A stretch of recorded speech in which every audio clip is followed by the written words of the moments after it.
To continue, inshallah, the third lecture of this lecture series, and to start off at the point that we finished yesterday, because we finished off saying that to find the ultimate absolute perfection, we need Him, the destination that we're heading to, we need Him to show us how to reach that perfection. We need Him to tell us. We need Him to show us. طيب. So He has His own paths. He has His methods to show us how we can reach Him. Because now if you want to go to somebody invites you to come over, they don't just tell you, come over, find my house. They send you an address, navigation, you go, you find the house. That's the new system. The old system in Lebanon, for example, still they tell you go to Dukkanat Abu Abbas, then you see Saydaliyat Mahsan, the yellow building, مش أول مفرق, second, third, fourth one, أول طابق عشمل. This is how it is in Lebanon. But no one's going to tell you, just come to my house and make your way, لحالك, without any guidance. Imagine a city, هون Ottawa, for example, somebody tells you, come to my house, no address, no guidance, no nothing. You would have to go and search and experiment, and you will get lost until you find your destination. So we say that Allah Azza wa Jal, He wants us to find Him. He's the absolute perfection. So He needs to send us somebody. He needs to show us somehow how we can reach Him, how we can find Him. This somebody, this something is the messenger and the message. And the messenger and the message combined we call religion. The message of Allah Azza wa Jal has all these elements. So religion is nothing but to show you how to reach Allah Azza wa Jal. How to reach what you're looking for in the first place. Because yesterday we said we're all looking for the absolute perfection in every action we're doing.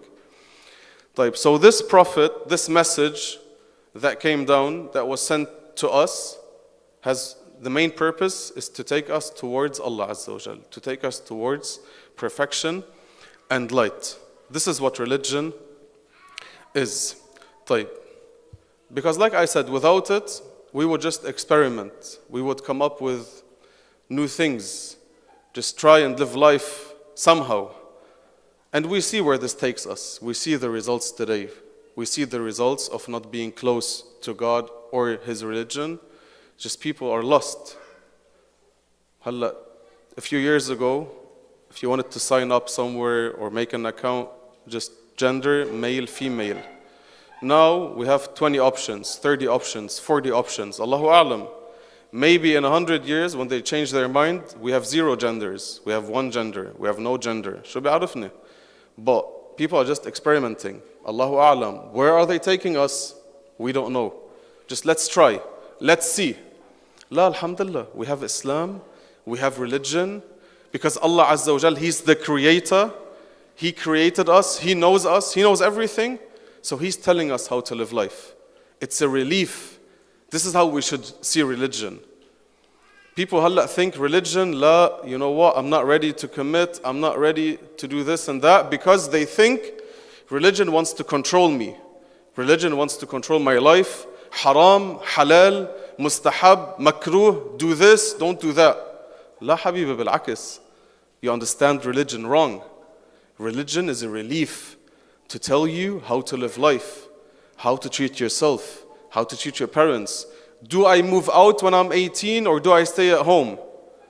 Do I care about my parents or do I not care about my parents? Should I be good with them or no? Should I be good with this? Should I befriend this person or no? What are my values? What do I stand for? You see people, masalan, they choose on their profiles what they stand for. Masalan, I support this community and this stuff and flat earth and LGBT and ma ba'arif shu. Right? Because they think, khalas, let me choose. Wallah, I think this sounds good. Let me support it. This is who I am. This is my value. Should I raise a dog or not raise a dog? Should I just bala children? I have a dog to raise. Should I raise a horse? What should I raise? What should I do? How do I live my life? What's my purpose? Ma'an nashi. We don't know. And this is real outside. If you go talk to people who do not have a religion, what do they live for? What do they have? Who tells them what's right and what's wrong? One day they might choose something, the other day they might choose something else. But alhamdulillah, we have Islam to tell us, listen, I created this world, I'm going to tell you how to live in this world. Masalan, should I be, as a Muslim, should I be a vegetarian or no? Some people come and tell you, you know what, this animal has a family, they have kids, they have kilshi. What gives you the right to eat this animal, to kill this animal? They might convince you and be like, you know what, they're right, khalas, I'm vegetarian from now on. We tell them, no, we know why we eat this animal. Because Allah Azza wa Jal, He created this animal for it to be eaten. He created this cow because there needs to be some sort of food, right, for us. So there needs to be something that is created to serve us as food. Okay? It's like somebody coming and making an organization to defend the rights of batteries and be like, you know what, batteries, they're full. Who gives you the right to empty the battery? Who gives you the right to use this battery? Maybe it has a family boss, you don't know.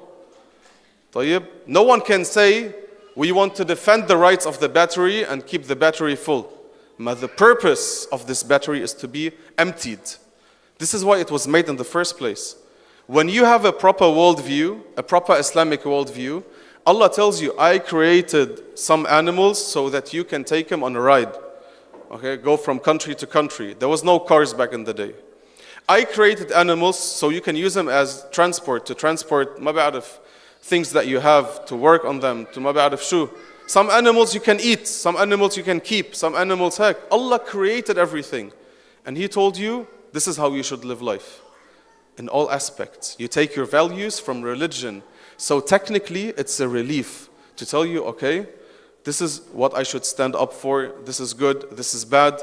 Elsewise, we would just experiment. Think, wallah, I think this sounds good to me, let me do that.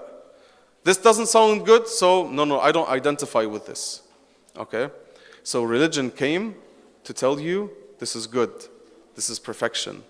Limited perfection that takes you to Allah. Because just to clear something up, even though I said it yesterday, but just to make sure everyone got it right, my issue is yesterday, I'm trying to tell everyone that there is no absolute perfection in this dunya or in existence except Allah Azza wa Jal.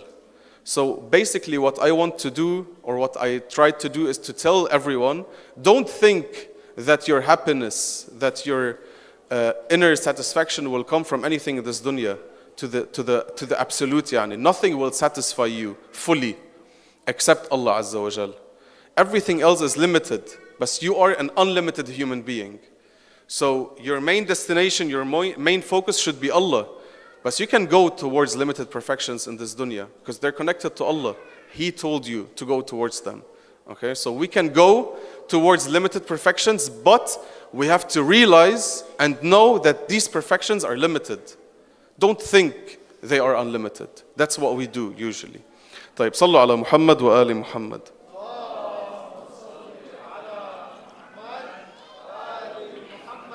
طيب. The problem is that we don't see religion in this way. We don't see religion as a guide. We don't see religion as something that is going to relieve us, to tell us, okay, this is how I should live my life, this is how I should treat others and everything around me or myself. Why? Because we never studied religion properly. Okay? We just take information here and there, and we don't have a proper, good understanding of religion. I'm going to give you two examples. One example related to not having a real, proper understanding of religion, like we have wrong facts. And then I'm going to give you an example of having correct facts, right facts, but not having a proper understanding of these right facts and how we put them into place. And if, for example, and I'm sure most of you heard this before, when it comes to pork being haram, we don't eat pork, it's haram. Okay? There might be someone out there, and I heard this before, come and tell you, you know what, pork is haram because it has some sort of bacteria and it harms you. It's not good for you. So that's why it's haram. Okay? He has a pure intention, or she. No, they are convinced that pork is haram. They just want to bring something to back it up, to convince others that pork is haram. So they tell them pork is haram because it has bacteria. That's why it's haram. طب who told you? Like, is there an ayah, is there a narration, anything that says pork is haram because it has a bacteria in it? What if medicine in 50 years and 100 years is able to remove all kinds of bacteria from any type of meat, even pork? Does it become halal, يعني? No, it doesn't. Type. So this is wrong facts, wrong information. Even though you might have a pure intention and you want the religion of Allah to be out there and beautiful and for it to make sense, but who said that pork is haram because it has bacteria in it? Min qal? Where did you get that from? آية, رواية, ولا بس من عندك? طيب. This is a wrong fact. That's a problem. طيب. On the other hand, sometimes we have correct facts. We have correct facts. Like somebody comes and tells you, tell me about Islam, and then you tell him, you know what? We have something that's called hellfire. This is a giant fire. It will burn everything down. It will melt you down, right? There's types of punishment that you can't even think of in the hereafter. So that's true. That's right. There's a fire like that. This is a correct information. And then that person, if they tell you, you know what, can you tell me something beautiful about Islam? And then you tell him, yes, I can. Allah Azza wa Jal, He's the most merciful. He's Rahim. He's Ghafoor. His Rahmah is unlimited. Right? This is a correct fact. That person might be confused, and I'm sure some of you, maybe too. And how do these two go along? And Allah Azza wa Jal is the most merciful. He loves us so much. He doesn't need us. He created us to have rahmah on us. But so why is there like hellfire and all these types of punishment and adhab, right? Like described in the Quran. Why? How do these two information go along? How do we understand them properly, right? Allah's rahmah on one hand, and then His punishment. How do we understand these two? How can Allah Azza wa Jal describe Jahannam in such a way in the Quran? Okay, that when your skin is burned, it's replaced again, so we can burn again. Okay, and then Allah Azza wa Jal is the most merciful. How do we understand this? These two are correct facts. It's true. Both are true. But we need to put things into perspective to understand them properly so they can make sense. Let me put them into perspective for you. If I hypothetically had a screen behind me and all I show you is black, just pure black, nothing else. And I tell you all, look, this picture, this image, this piece was drawn by the best artist in the world. Okay? It's a masterpiece. It's drawn by the best of the best. You all would look at this picture and be like, Bas, wallah, with all respect, all we see is black. How is that beautiful? How is that nice? How is that even art? Okay? Because I presented you just this black image, this black picture. If I zoom out, you know, the zoom out times 100, I zoom out, and then you see the whole image. You see the whole image, and then you recognize that this black spot that you saw is actually just the shadow in the picture. And I think we can all agree that a picture with a shadow is nicer than a picture without a shadow. And then you realize that this was just a shadow. Now that I see the whole image, I realize it's actually beautiful. Sometimes we do this with religion. We come and tell people, look at this. We zoom in into Jahannam and we're like, look at this, azab. We zoom into shaitan, we zoom into ma ba'arif shu, and we tell Allah's going to do this with you. And then people get confused. No, this is Islam? This is your religion? This is what you love so much? Right? طيب, let's zoom out. Yes, it's true, we have Jahannam. But Jahannam, the punishment actually is rahmah. How is it rahmah?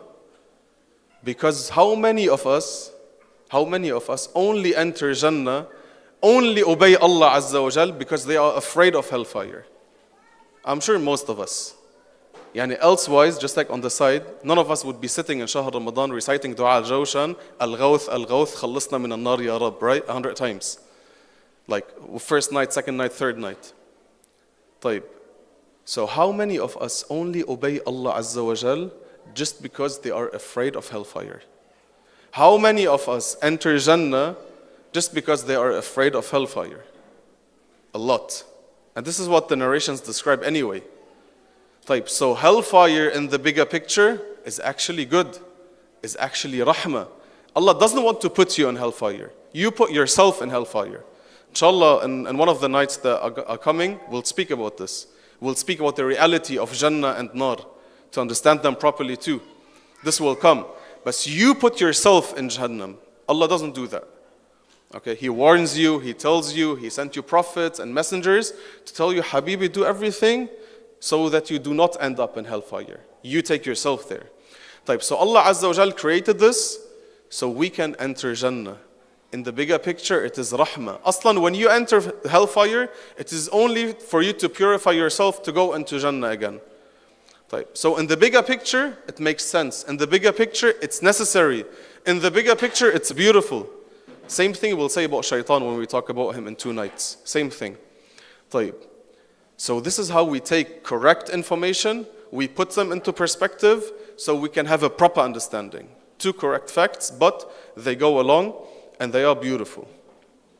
But like I said, the issue is that we took religion in school, we took religion from our parents, we took religion from our ammos and amtos, but we took a few infos here and there. Okay? We never actually sat down to study religion properly. Okay? When you take an information here, an information there, akhir shi, what you have, the outcome, is not a proper understanding. You have a few info, like just tag in the sky, but it's not connected. It doesn't really make sense. Okay? And that's why we find people, masalan, they pray, they fast, kil shi, but when it comes to khums, what's khums? Be like, salam alaikum, he leaves. أو بيقول لك, I love Ahlul Bayt alayhum salam, I love them. But when it comes to doing tabarri from the enemies of Ahlul Bayt, be like, no, what's this? Okay? What's that? ما بدي. So you find them take something from religion and leave something. Take something and leave something because they didn't study it properly. And that's our problem. That's our problem. Because when it comes to anything in life, usually, even if you buy a board game, you open the board game, the first thing you do is, lahza, don't do anything, let me read the instructions. You want to read the instructions to know how to play this game. I don't know if IKEA is present in Canada, but like in Europe, it's super present. And usually everyone buys like cabinets from there. Like even if you buy a cabinet from IKEA, akhir shi, before you do anything, you read the instructions. How do I build this? How do I do that? Illa religion. Religion's like, خلاص, مين ما كان بيحكي بالدين. Anyone talks about religion, شو بدنا? To study it properly, there's no need. But everything else in life we do, subhanallah. Yani you want to do the tabkha, you look at the video, step 1, step 2, step 3, you don't want to mess up. But when it comes to life, when it comes to deenullah, we just take information here and there.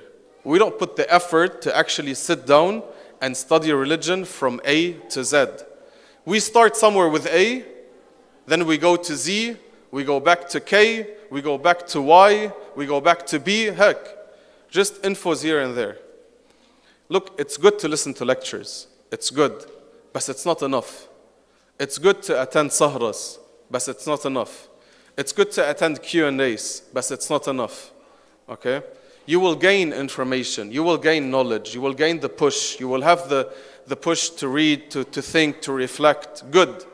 But if you really want to be a Muslim, really understand Islam, you actually have to sit down, put some effort, and look where to start. With A, then B, then C, then D, E, F, and then it will make sense. Then you will see the beauty of Islam. Then you will live a happy life, a fulfilled life. It will make sense. You won't be afraid of death. You will know answers to so many things going on in the world. You will know how to navigate and live life. هلا بعد شوي, we will talk about this. So listening to lectures and gaining information, listening to a podcast, ما بعرف شو, is all good. But that won't make you a proper Muslim who understands Islam the way it should be understood. I'm not saying go hawza and become a sheikh. Just sit down, try, get a aqa'id book, read it properly, right? Go read a bit of fiqh, go read a bit of seerah, so you can have a whole understanding of your religion. طيب. Because my teacher would say that most people's understanding of religion is like a cartoon. One eye is that big, the other one is that small, neck is like that, feet are like that. It's not in proportion. And we took our information just from different sources, different speakers, different ما بعرف شو. آخر شيء, it's not a proper understanding that we have. Okay? Whereas Islam should be in proportion, it should be beautiful, it should be in harmony. Everything should make sense. Mish, we take something and then we're like, بس يلا, I don't know, I just practice, I pray and fast, we'll see. لا, that's wrong. If we really want to understand Islam, then we have to actually sit down and start understanding and reading Islam from A to Z, in order though. طيب, صلوا على محمد وآل محمد.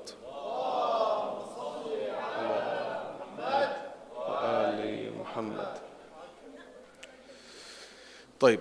So the main point is, for us to understand the beauty of Islam, the beauty of religion, we need a proper education about this religion. And Imam al-Baqir alayhi salam says, since we're talking about perfection and everything, he says the following in Arabic. He says, Al-Kamal, Kull al-Kamal, At-Tafaqquh fi ad-Din. Okay? In English, he's saying, the most complete of perfections is what? Is the understanding of religion. Why? Because this will show you how to live life and to understand the other perfections and what's good and what's bad for you. طيب. Because when it comes to our understanding, our view of religion, it's all wrong. Hala, people say now, you know, like me as a human being, I have a lot of hobbies. I like to go eat, I like to travel, I like to swim, I like to do sports, and I like religion. كأنه it's part of their life. كأنه it's something that you do during the day for an hour or two, okay, and that's it. مع أنه Islam should be in reality, this whole life, your life, this dunya is a part of your Islamic worldview. This whole dunya, يعني Islam gives this life sense and meaning. Mish Islam is something just that you like to do on the side, just like how you like to swim and do other activities. Yani Islam is not a part of your life. Your whole life is part of Islam. That's number one. Okay? Number two, which is personally very important to me, Islam is not just about praying and fasting. Islam is much bigger than that. Islam is much wider than this. Like I always say, Islam is a lifestyle. Islam is a lifestyle because it is present in all fields of your life. In every single detail of your life, Islam is present. You will find a hukum shar'i, you will find a narration, you will find something that guides you towards it. If you open the books, you find narrations that talk about how to eat and what to drink, how many times to chew your food, how to sit while you're eating, what time to sleep, what time to wake up, how to sleep, how to enter the bathroom, everything. What to wear, what colors to wear, which colors not to wear, yani everything. Islam is rich because Islam is a lifestyle. We limit Islam to praying and fasting.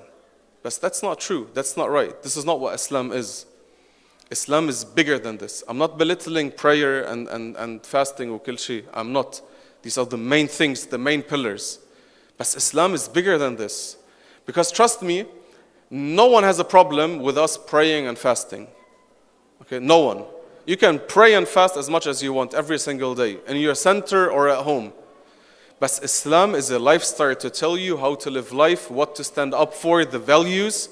And the main message of Islam is justice. The main message of Islam is justice. And if you want to be Islamic in all your actions and deeds, you have to stand up for justice. And this is where the enemies of Islam have a problem.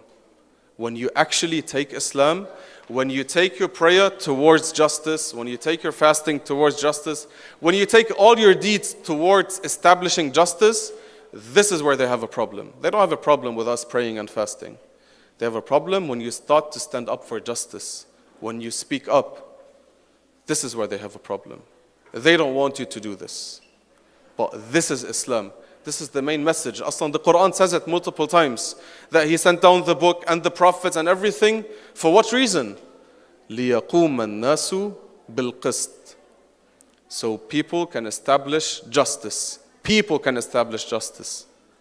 It should come from within us. We should yearn for justice and establish justice. This is what we want.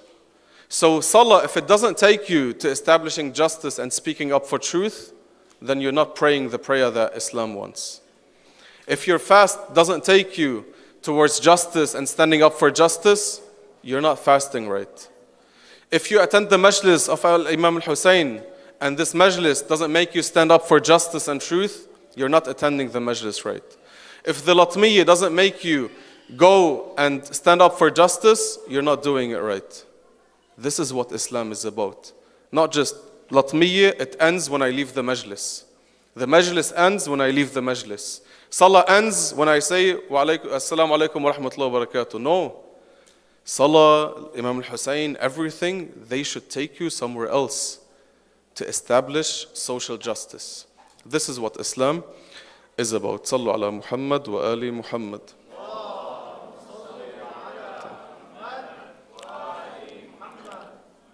So Islam, the narrations, they all came to show you how to live life, how to treat environment, how to have a proper social or social justice, how to treat an employee, what to agree on, how to give a loan, how to treat others, how to live life, how to make money. Kil shay.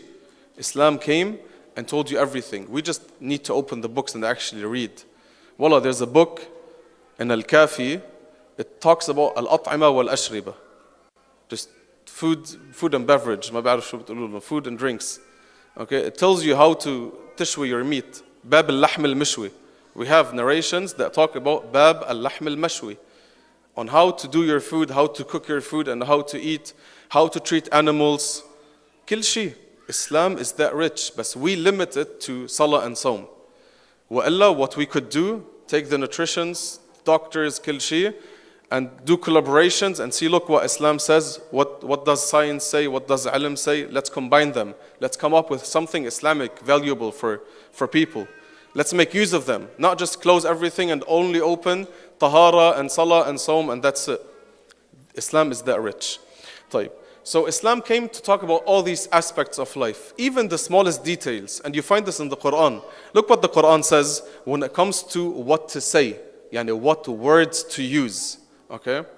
The Quran says, يَا أَيُّهَا الَّذِينَ آمَنُوا لَا تَقُولُوا رَاعِنَا لَا تَقُولُوا رَاعِنَا وَقُولُوا انظُرْنَا.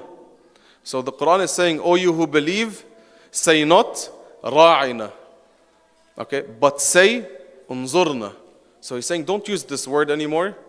Okay? It's just like, current example just popped into my head. When we say, okay, we don't want to say Middle East anymore. Middle East compared to who? Compared to America. We don't want to say Middle East. Don't say Middle East. Say West Asia, masalan. Just to change the word. We don't use this term, we use another term. So Islam came and said to the Muslimin, stop using this term, use this term. Yani to that extent, Islam cares about what you say.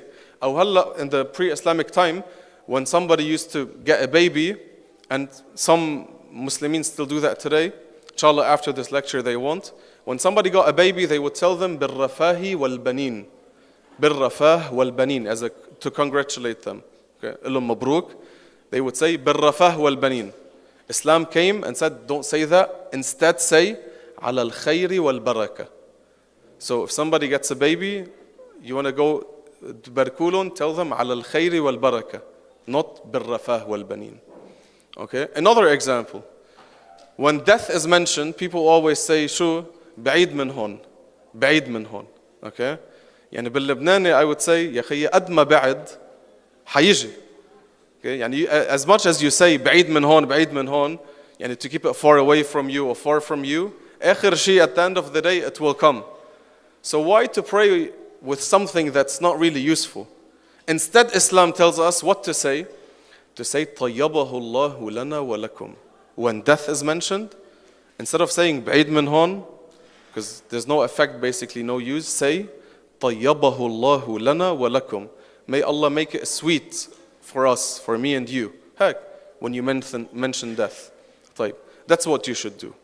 So when Islam comes and is so picky about terms and what to say and how to talk to others, Akid Islam came to show you details of life and how to live life and how to approach things in life. طيب. For Islam, you cannot separate it from the day-to-day life. Islam is present everywhere. هذه giant مروحة هلا صلوا على محمد وآل محمد. It's okay. ماشي الحال. طيب. طيب. So just to come towards the end, only when we see Islam in this way, only then things will make sense and things will fall into perspective and we will have a proper understanding of Islam. I'm going to give you two main examples and then inshallah finish off, okay? The first one is on a smaller scale and the second one is on a bigger scale. To understand that there's things that we do not know, but Islam shows us. Islam tells us. Islam teaches us. Because there's formulas in life that we do not recognize. We're not able to see them. Because the Quran says, مَا أُتِيتُم مِّنَ الْعِلْمِ إِلَّا قَلِيلًا.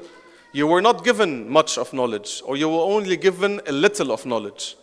طيب. So what we do not know is much bigger in comparison to what we know. طيب. So I'm just going to give you two examples. One is a personal on a smaller scale to understand something Islamic. And the other one is a bit bigger.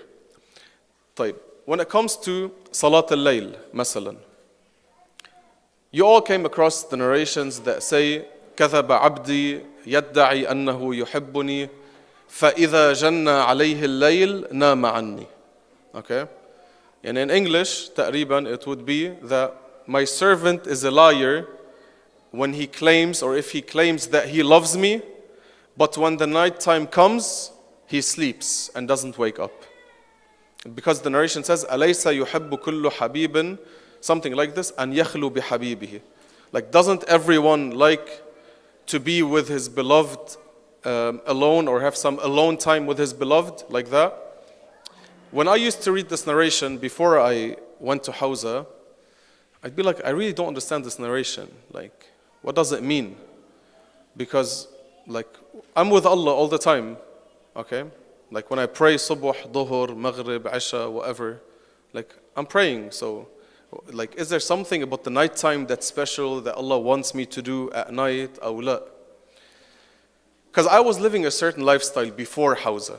I was just in Germany, normal, living my life, just like you guys. Adi. I go to work, come back, okay? طيب. And I would pray subuh, dhuhr, asr, maghrib, isha at home, alone, sometimes in the center, sometimes no. Most of the time, actually, I wouldn't pray in the center. طيب. When I went to Hawza, my lifestyle changed because Hawza lifestyle is different. So when I was in Hawza, we were living in the Hawza. There was a building just for the students. And then we would pray Fajr, Dhuhr, Asr, Maghrib, Isha, Jama'ah all the time. There was always a sheikh and we would pray Jama'ah. So after a while, I got used to that. Just to pray Subuh, Dhuhr, Asr, Maghrib, Isha, Jama'ah. And it's always Jama'ah. You have always people around you, and as you all know, in Jama'ah prayer, the Imam recites. You don't recite. You don't recite Fatiha nor the Surah. So the Imam is mainly reciting and everyone else is next to you. So then I came across this narration, again, okay? The Salat al-Layl narration. And then I read it, and then it clicked in my head. And I was like, subhanallah. Because this narration makes sense when you live an Islamic lifestyle. You as an individual, if we were living in a healthy Islamic society, we should be praying Jama'ah, Subuh, Dhuhr, Asr, Maghrib, Isha. Okay? So your prayers that are wajib, you pray them in Jama'ah. And then Allah says, if my servant loves me, why doesn't he want some alone time with me? So then it clicked, and then Salat al-Layl had a different meaning. Salat al-Layl was different because now I could actually pray alone, be with Allah alone. Because before I went to Hawza, I was praying Subuh alone, Dhuhr alone, Asr alone, Maghrib alone, Isha alone. I was alone. But now, after I went to Hawza, it's like, yeah, actually it makes sense to have some alone time with Allah Azza wa Jal, to talk to Him, to choose the surah, to choose the dua, to choose whatever I want. So now it fell into place. It became more clear to me what Allah actually means. So what I want to say is, sometimes you need to apply the Islamic lifestyle for things to make sense. If you do not live the Islamic lifestyle, things don't make sense. If you are not practicing jihad al-nafs properly, you won't feel the urge or the need to go listen to Dua Kumail. It's not going to make sense to sit there and be like, ظلمت نفسي. شو يعني ظلمت نفسي? If you're not even practicing jihad al-nafs, it's going to go in here, out there. It's not going to make sense. But if you are practicing jihad al-nafs for a week, really jihad al-nafs, for 2 weeks, then go listen to Dua Kumail. And it will hit differently. Because you need to live the Islamic lifestyle for the Islamic lifestyle to make sense. And the narrations to make sense. And the things to make sense. طيب, Haida on a smaller scale.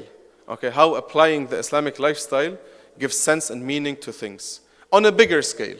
Okay, the formulas of life. Because like I said, and this is the point I'm going to finish off with. Like I said, Islam, religion, has the purpose to show us how to live life. There's things that we do not know. We might discover them in 100 years, 200 years. But Islam has formulas and rulings and ma ba'arif shu that Allah has put that we do not know. And I'm going to show you some of them, and you can reflect upon them. You can accept them, you cannot accept them, it's up to you. Okay? But before I start with the first one, the Quran says the following.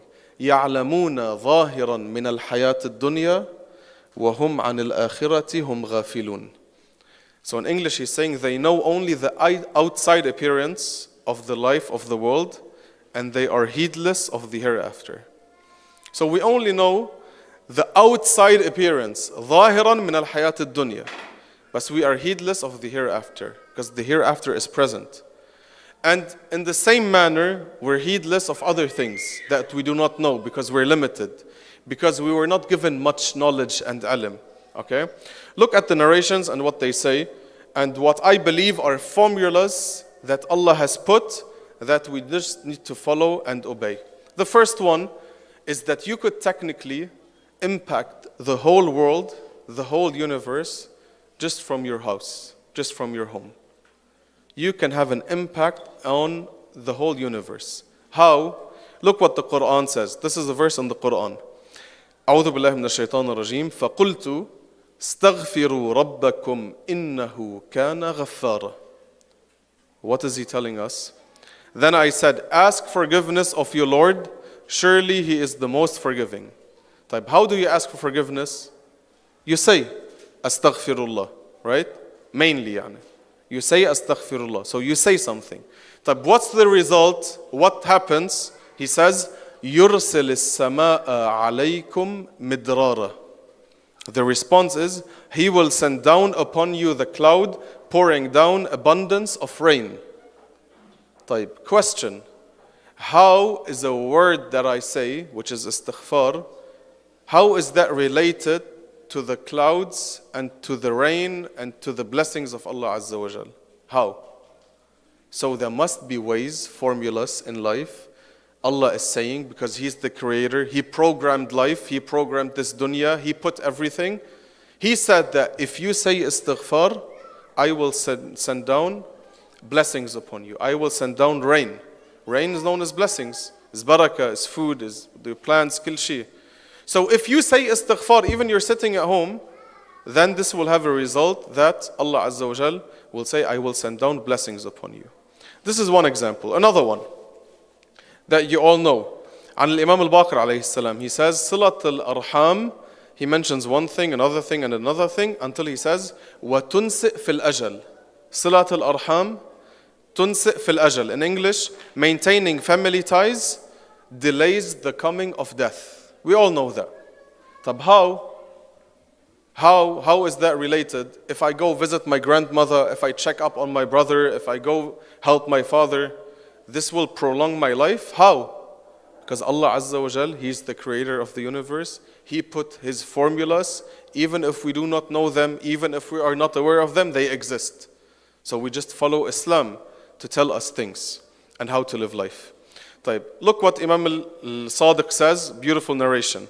He says, لما حسر الماء عن عظام الموتى فرأى ذلك نوح جزع جزعا شديدا واغتم لذلك فأوحى الله إليه أن كل العنب الأسود ليذهب غمك. Okay. In English, he's saying when water receded, revealing the bones of the dead in an incident, يعني, Noah felt extreme distress and grief at this sight. So God revealed to him, what did he reveal to him? Sadness and grief. What did he reveal? Eat black grapes to dispel your grief. Eat black grapes. How is that related?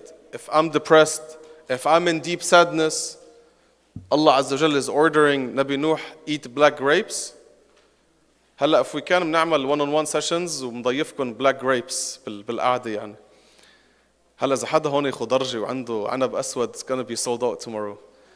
But the point is إنه Allah Azza wa Jalla is telling Nabi Nuh إنه you're sad, you have grief, you feel grief, eat black grapes. This will remove your griefs. How? كيف? Allah Azza wa Jal, He knows, He created this world, He created us and everything, and He knows what He put in His creation. So He's saying this will solve this problem and this issue. طيب. The last one, inshallah, and then I will finish off, is also on Al-Imam Al-Sadiq alayhi salam, where he says, الذنوب التي تحبس غيث السماء. He's saying the sins that withhold rain from the skies are, he mentions them. The first one, جور الحاكم في القضاء وشهادة الزور وكتمان الشهادة. Okay, what are they? The tyranny of rulers in judging, number one, false testimony, and concealment of true testimony. طب how is that related? And if I go to the court and I give a wrong shahada, that will withhold the rain? If I lie, this will withhold the rain? How is that related? Allah knows best. Allah knows better. He told us not to do so because our actions, what we do, who we are, the reality of ourselves impacts the whole universe. Another last narration, quick one. Imam Rida alayhi salam says, إِذَا كَذَبَ الْوُلَاةِ حُبِسَ الْمَطَرِ. If rulers utter lies, rain is withheld. How is lying related to rain and clouds and everything else? Allah wants it this way. He created everything. He knows better. We do not know. And He wants us to follow His religion in order for us to know how to live life. Actually, there's one more narration. يلا ما بيأثر. عن الإمام الباقر عليه السلام. He's saying, إنه ما من سنة أقل مطرا من سنة. In English, there is not a year with a lesser amount of rain than another. So كأنه he's saying every year there's a certain amount, there's a fixed amount of rain for each year. And then he continues, وَلَكِنَّ اللَّهَ يَضَعُهُ حَيْثُ يَشَاءُ. But God sets it where and as He wills. And then he says, إِنَّ اللَّهَ عَزَّ وَجَلَّ إِذَا عَمِلَ قَوْمٌ بِالْمَعَاصِي صُرِفَ عَنْهُمْ مَا كَانَ قُدِّرَ لَهُمْ مِنَ الْمَطَرِ. So he's saying, for when a nation commits sins, God the Almighty withholds from them the share of rain that was destined for them. طيب, so if a nation sins, if people sin, rain will be withheld. And as you all know, Allah, and please, it's not my field, يعني, but just the thought that you can reflect upon. Now we suffer from global warming, right? We have an issue. Maybe, 3 times maybe, according to these narrations, it's related to us, to what we do, how we ruined everything. Maybe the lies that we say, maybe the lifestyle that we're living, the corrupt lifestyle. Maybe, yeah, there's other reasons. But maybe this is one of them. If we utter lies, it's not raining, the earth is not cooling down, etc., and so on and so forth. Maybe. If somebody wants to do research, Bismillah, okay? But according to these narrations, every single year there's a fixed amount of rain that should come down. But because we commit sins, it varies and Allah withholds some of them. طيب. What I want to say, what we can take away from this, we need to have a proper understanding of religion. We need to understand religion properly. We need to study it properly, because this is a relief for us. Religion didn't come to control us, just to tell us halal, haram, do this and don't do that.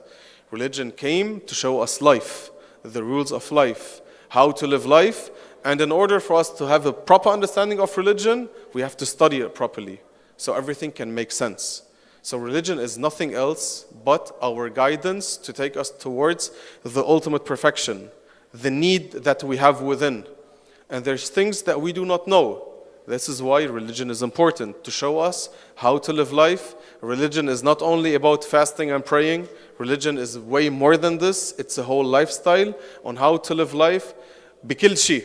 There's not a field, okay? There's even narrations, I remember because we were doing research on that, narrations on to put cream on your face, on your hair, like beauty, care, beauty, والقصص. There's narrations, okay?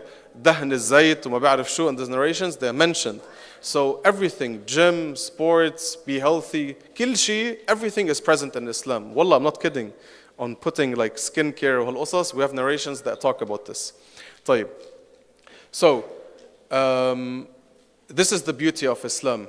Islam wants us to live a happy, healthy life in this dunya in order to live a healthy, happy life in the hereafter. And this is what the Quran states, and saying that verse, inshallah, I'm going to finish off, and inshallah, that's it. The Quran says in Surah Al-Nahl, verse 97, مَنْ عَمِلَ صَالِحًا مِنْ ذَكَرٍ أَوْ أُنْثَى وَهُوَ مُؤْمِنٌ. What does the Quran say? فَلَنُحْيِيَنَّهُ حَيَاةً طَيِّبَةً in this dunya. وَلَنَجْزِيَنَّهُمْ أَجْرَهُمْ بِأَحْسَنِ مَا كَانُوا يَعْمَلُونَ. Where? In the hereafter. So again in English, whoever works righteousness, whether male or female, while he or she is a true believer, verily to him we will give a good life in this world with respect. And we shall pay them certainly a reward in proportion to the best of what they used to do, يعني in the hereafter. Islam is a solution to live a happy life in this dunya and in the next life. Walhamdulillah Rabbil Alameen wa sallallahu ala Sayyidina Muhammad wa alihi at-tahirin.